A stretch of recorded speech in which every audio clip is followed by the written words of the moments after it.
ദൈവനാമത്തിന് മഹത്വമുണ്ടാകട്ടെ. പ്രിയമുള്ളവരെ, ദൈവീയ ശക്തി എന്നുള്ളതായ വിഷയത്തിലേക്ക് ഏവർക്കും സ്വാഗതം.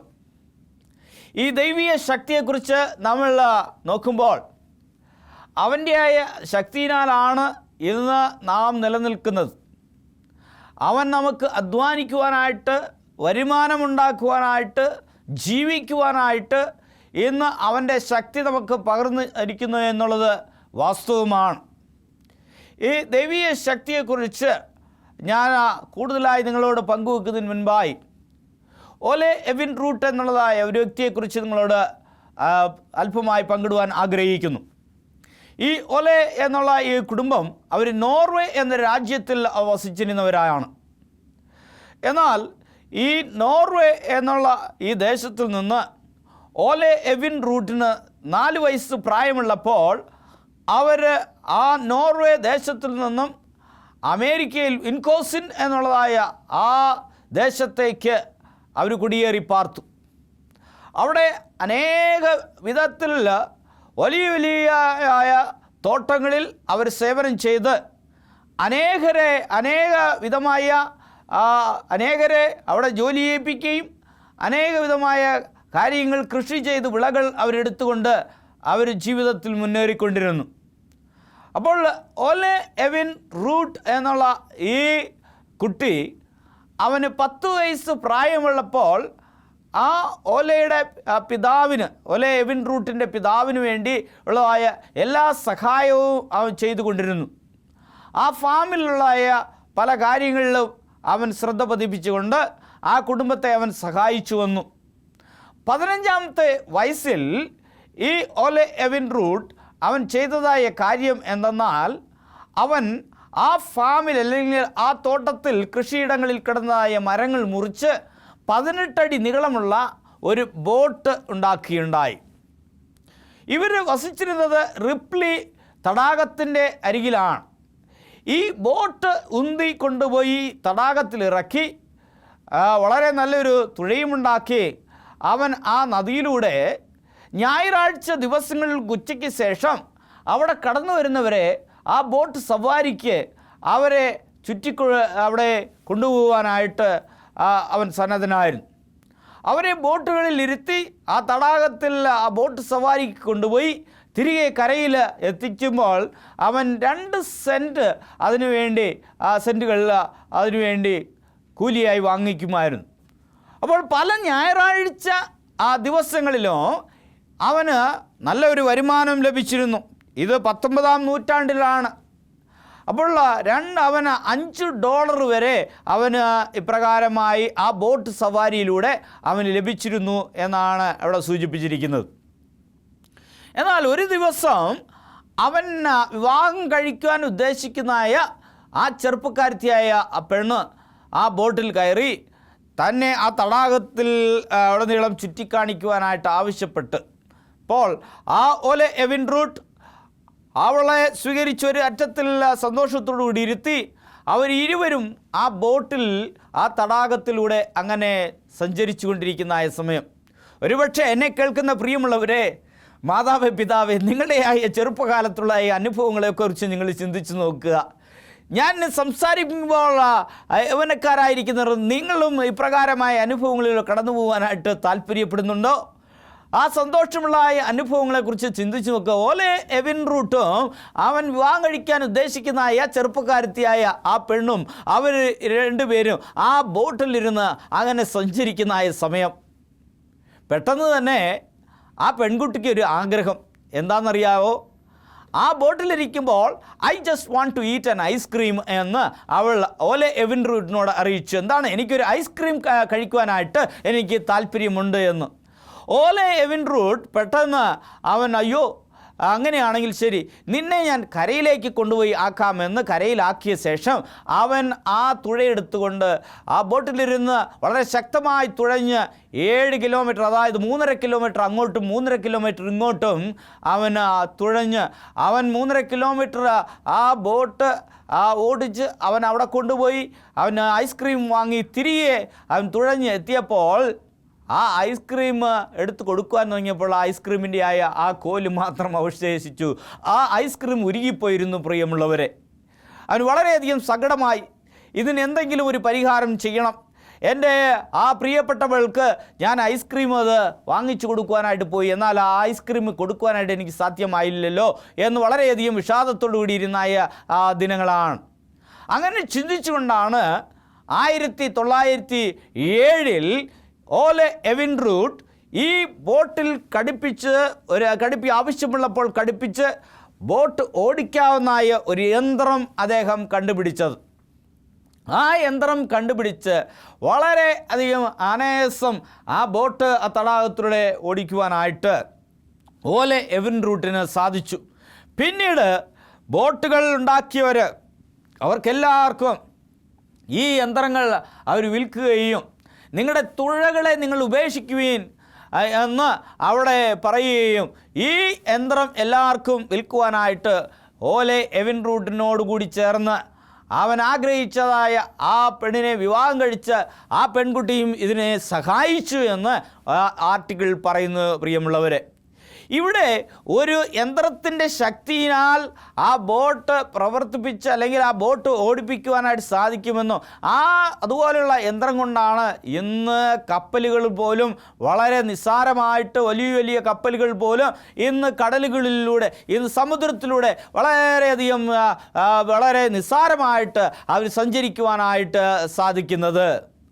അപ്പോൾ ഒരു ശക്തി അവിടെ അതിന് ലഭിച്ചപ്പോൾ ആ ബോട്ട് അത് വളരെയധികം എളുപ്പത്തിൽ അത് ഓടിക്കുവാനായിട്ട് അത് സാധ്യമാകുന്നു.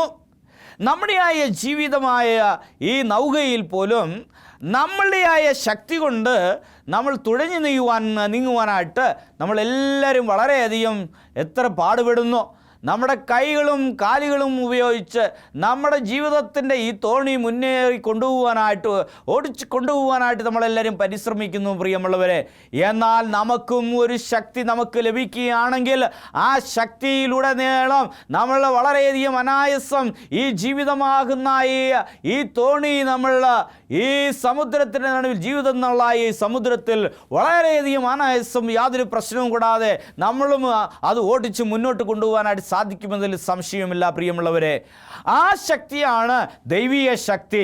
ആ ശക്തി നിങ്ങളുടെ ജീവിതത്തിലേക്ക് നിങ്ങൾക്ക് ലഭിക്കുമെങ്കിൽ നിങ്ങൾ അഭിമുഖീകരിക്കുന്ന പ്രശ്നങ്ങളിലോ നിങ്ങളെ അഭിമുഖീകരിക്കുന്ന ഓരോ കാര്യങ്ങളും അതിജീവിച്ചുകൊണ്ട് നിങ്ങൾ നിഷ്പ്രയാസം നിങ്ങളുടെ ജീവിതത്തിൽ നിങ്ങൾക്ക് മുന്നോട്ട് പോകാനായിട്ട് സാധിക്കുമെന്നതിൽ യാതൊരു വിധമായ സംശയവുമില്ല. നമുക്ക് തിരുവചനത്തിൽ നിന്ന് നമുക്ക് വായിക്കാം. ഇവിടെ എന്താണ് പറയുന്നത്? ലൂക്കോസ് 24:49 വാക്യം പറയുന്നത്, എൻ്റെ പിതാവ് വാഗ്ദത്തം ചെയ്തതിനെ ഞാൻ നിങ്ങളുടെ മേൽ അയക്കും, നിങ്ങളോ ഉയരത്തിൽ നിന്ന് ശക്തി ധരിക്കുവോളം നഗരത്തിൽ പാർപ്പീൻ എന്ന് അവരോട് പറഞ്ഞു. എൻ്റെ പിതാവ് വാഗ്ദത്തം ചെയ്തത് അതിനെ നിങ്ങൾക്ക് ഞാൻ നൽകും, അത് നിങ്ങൾക്ക് ലഭിക്കുവോളം നിങ്ങൾ എന്ത് ചെയ്യണം? നഗരത്തിൽ നിങ്ങൾ പാർപ്പീൻ എന്ന് ദൈവത്തിൻ്റെ ശിഷ്യന്മാരോട് അവിടെ അറിയിക്കുന്നതായ ഒരു കാര്യമാണ് നമ്മളിവിടെ വായിച്ചത്. എന്നാണ് ദൈവം വാഗ്ദത്തം ചെയ്തതായ അവൻ നൽകാം എന്ന് ദൈവം പറഞ്ഞതായ ശക്തി നമ്മൾക്ക് ദൈവം പകരും എന്നാണ് ഈ വചനങ്ങളിലൂടെ നാം മനസ്സിലാക്കുന്നത്. പിതാവ് വാഗ്ദത്തം ചെയ്തതിനെ ഞാൻ നിങ്ങളുടെ മേൽ അയക്കും, നിങ്ങളോ ഉയരത്തിൽ നിന്ന് ശക്തി ധരിക്കുവോളം നഗരത്തിൽ നിങ്ങൾ എന്ത് ചെയ്യണം? നിങ്ങൾ പാർക്കണം. അവനുവേണ്ടി നിങ്ങൾ കാത്തിരിക്കണം, അവനുവേണ്ടി നിങ്ങൾ നിലനിൽക്കണം, അവനുവേണ്ടി നിങ്ങൾ എന്ത് ചെയ്യണം? ആ ശക്തിക്ക് വേണ്ടി ദൈവീയമായ ശക്തി ആ ഉയരത്തിൽ നിന്ന് ലഭിക്കാനായിട്ട് ദൈവം ഞങ്ങളെ സഹായിക്കണമേ എന്ന് ഓരോരുത്തരും പ്രാർത്ഥനയോടുകൂടി ഇരിക്കുകയാണെങ്കിൽ ശിഷ്യന്മാർക്ക് ദൈവം പകർന്നായ ആ ശക്തി, ആ ദൈവീയ ശക്തി, ആ പരിശുദ്ധാത്മാവിൻ്റെ അഭിഷേകം നമുക്കും നമ്മുടെ ജീവിതത്തിൽ ലഭിക്കുമ്പോൾ നമ്മൾ നമ്മുടെ ജീവിതത്തിൽ അഭിമുഖീകരിക്കാവുന്ന എല്ലാ പ്രശ്നങ്ങളിലും നമ്മൾ അനായാസം അതിജീവിച്ചുകൊണ്ട് മുന്നോട്ട് പോകുവാനായിട്ട് സാധിക്കുമെന്നതിൽ യാതൊരു വിധമായ സംശയവുമില്ല. പ്രിയമുള്ളവരെ, നമ്മൾ തുടർന്ന് എന്താണ്? യെഹെസ്കേൽ പ്രവചനം 37 11 14 വാക്യങ്ങൾ നമ്മൾ പരിശോധിക്കുമ്പോൾ അവിടെ എന്താണ് പറയുന്നതെന്ന് നമുക്ക് നോക്കാം. 37 11 14 പിന്നെ അവൻ എന്നോട് അരുളിച്ചത്, മനുഷ്യപുത്ര, ഈ അസ്ഥികൾ ഇസ്രായേൽ ഗൃഹമൊക്കെയും ആകുന്നു. മനുഷ്യപുത്ര, നോക്കുക, ഈ അസ്ഥികളെല്ലാം ഇസ്രായേൽ ഗൃഹമാകുന്നു. അവിടെ എന്താണ്? ഞങ്ങളുടെ അസ്ഥികൾ ഉണങ്ങി, ഞങ്ങളുടെ പ്രത്യാശയ്ക്ക് ഭംഗം വന്നു, അതുപോലെ ഞങ്ങൾ തീരെ മുടിഞ്ഞിരിക്കുന്നു എന്ന് അവർ പറയുന്നു. അയ്യോ, അന്ന് ആ ഇസ്രായേലിയർ അവർ പറഞ്ഞതുപോലെ ഇന്ന് ആത്മീയ ഇസ്രായേലിയരായി ജീവിക്കുന്ന നമ്മളും അത് തന്നെയാണ് പറയുന്നത്. അയ്യോ, പ്രത്യാശയെല്ലാം നശിച്ചു പോയിരിക്കുകയാണ്.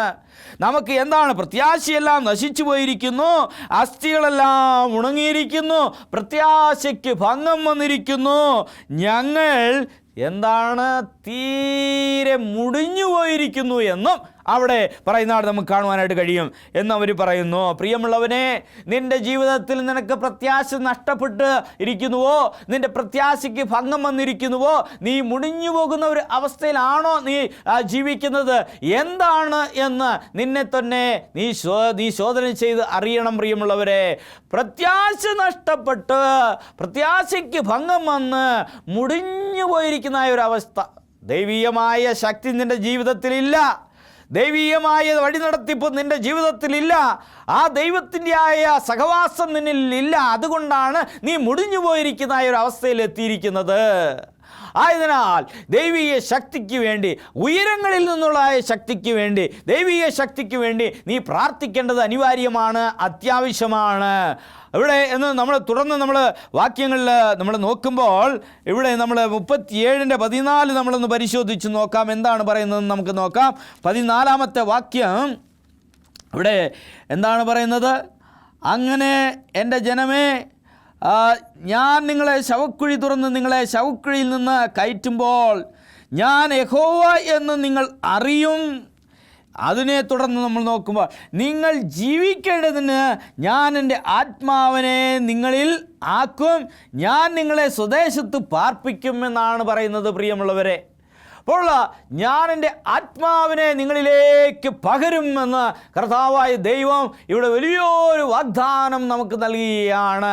നിങ്ങൾ ജീവിച്ചിരിക്കേണ്ടതിന് എൻ്റെ ആത്മാവിനെ നിങ്ങളിലേക്ക് ഞാൻ പകരുമെന്നാണ് ദൈവം നമുക്കൊരു വലിയൊരു വാഗ്ദാനം ചെയ്യുന്നത്. നിങ്ങൾ മുടിഞ്ഞിരിക്കുന്ന അവസ്ഥയിലാണ് എന്ന് അറിയാം.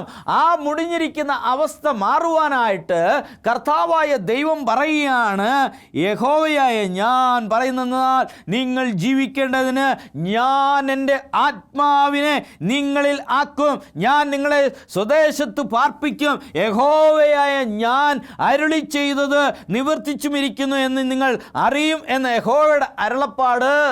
ഞാൻ എൻ്റെ ആത്മാവിനെ നിങ്ങളിലേക്ക് ഞാൻ എന്ത് ചെയ്യും? പകരും എന്നാണ് പറയുന്നത്. അതുപോലെ എൻ്റെ ശക്തിയെ നിങ്ങളിലേക്ക് ഞാൻ ആവഹിച്ച് നിങ്ങൾ ജീവിക്കേണ്ടതിന് ഞാൻ പറഞ്ഞതായ കാര്യങ്ങൾ നിങ്ങളുടെ ജീവിതത്തിൽ അത് ഞാൻ നിറവേറ്റുമെന്ന് ദൈവം പറയുകയാണ്. പ്രിയമുള്ളവരെ, ആയതിനാൽ ദൈവത്തിൻ്റെ ആത്മാവിന് വേണ്ടി കാത്തിരിക്കേണ്ടത് ഒരു അത്യാവശ്യമാണ്. ദൈവം പറയുകയാണ്, നിങ്ങളുടെയായ ശവക്കുഴി എന്നുള്ള അവസ്ഥയിൽ നിന്ന് നിങ്ങളെ അത് തുറന്ന് നിങ്ങളെ കരകയറ്റുവാനായിട്ട് ഞാൻ വല്ലഭനാണ് എന്ന് ദൈവം പറയുന്നു.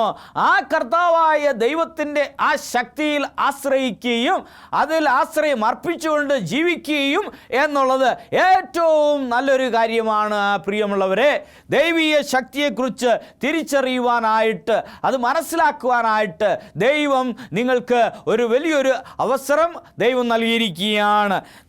തുടർന്ന് നമ്മൾ വായിക്കുമ്പോൾ എന്താണ് പറയുന്നതെന്ന് നമുക്ക് നോക്കാം. നമുക്ക് തിരുവചനത്തിലൂടെ ഉടനീളം നമ്മൾ പരിശോധിച്ച് നോക്കുമ്പോൾ ഇവിടെ എന്താണ് വീണ്ടും നമ്മൾ എഫേസ്യർ 1-ാം അധ്യായം 17, 18, 19 വാക്യങ്ങളിൽ എന്താണ് പറയുന്നത് എന്ന് നമുക്ക് നോക്കാം. അവിടെ 17-ാമത്തെ വാക്യം പറയുന്നു, നമ്മുടെ കർത്താവായ യേശു ക്രിസ്തുവിൻ്റെ ദൈവവും മഹത്വമുള്ള പിതാവുമായവൻ നിങ്ങൾ തന്നെക്കുറിച്ചുള്ള പരിജ്ഞാനത്തിൽ ജ്ഞാനത്തിൻ്റെയും വെളിച്ചപ്പാടിൻ്റെയും ആത്മാവിനെ തരേണ്ടതിനും അതുപോലെ തന്നെ നിങ്ങളുടെ ഹൃദയദൃഷ്ടി പ്രകാശിപ്പിച്ചിട്ട് അവൻ്റെ വിളിയിലുള്ള ആശ ഇന്നതെന്ന് ആ വിളിയുടെ ആശ ഇന്നതെന്ന് വിശുദ്ധന്മാരിൽ അവൻ്റെ അവകാശത്തിൻ്റെ മഹിമദാനം ഇന്നതെന്നും അവൻ്റെ ബലത്തിൽ വല്ലഭത്തിൻ്റെ വ്യാപാരത്താൽ വിശ്വസിക്കുന്ന നമുക്ക് വേണ്ടി വ്യാപരിക്കുന്ന അവൻ്റെ ശക്തി അളവറ്റ വലിപ്പമിന്നതെന്ന് നിങ്ങൾ അറിയേണ്ടതിനും പ്രാർത്ഥിക്കുന്നു. ദൈവം നമ്മളെ വിളിച്ചിരിക്കുന്ന വിളിയുടെ ആശ എന്താണെന്നും അതുപോലെ തന്നെ ദൈവത്തിൻ്റെ ആ വ്യാപാര ശക്തിയുടെ അതിൻ്റെ മഹത്വം എന്താണെന്നും നമ്മളെന്താണ് ആ വിളിയുടെ ആശയം എന്നതാണ് അതെന്താണെന്നും മനസ്സിലാക്കുവാനും അതുപോലെ സത്യത്തിൻ്റെയും പരിജ്ഞാനത്തിൻ്റെയും ആത്മാവിനെ നമുക്ക് തരേണ്ടതിന് ദൈവം നമ്മളെ വിളിച്ചിരിക്കുന്നു, നമ്മളെ തിരഞ്ഞെടുത്തിരിക്കുന്നു, ദൈവം നമുക്കൊരു വലിയൊരു ആഹ്വാനം നൽകിയിരിക്കുന്നു എന്നാണ് ഈ വചനത്തിൽ നിന്ന് മനസ്സിലാക്കുന്നത്. ദൈവം നമ്മളെ ഓരോരുത്തരെയും അവൻ വിളിച്ചിരിക്കുന്നത് എന്തിനാണ്?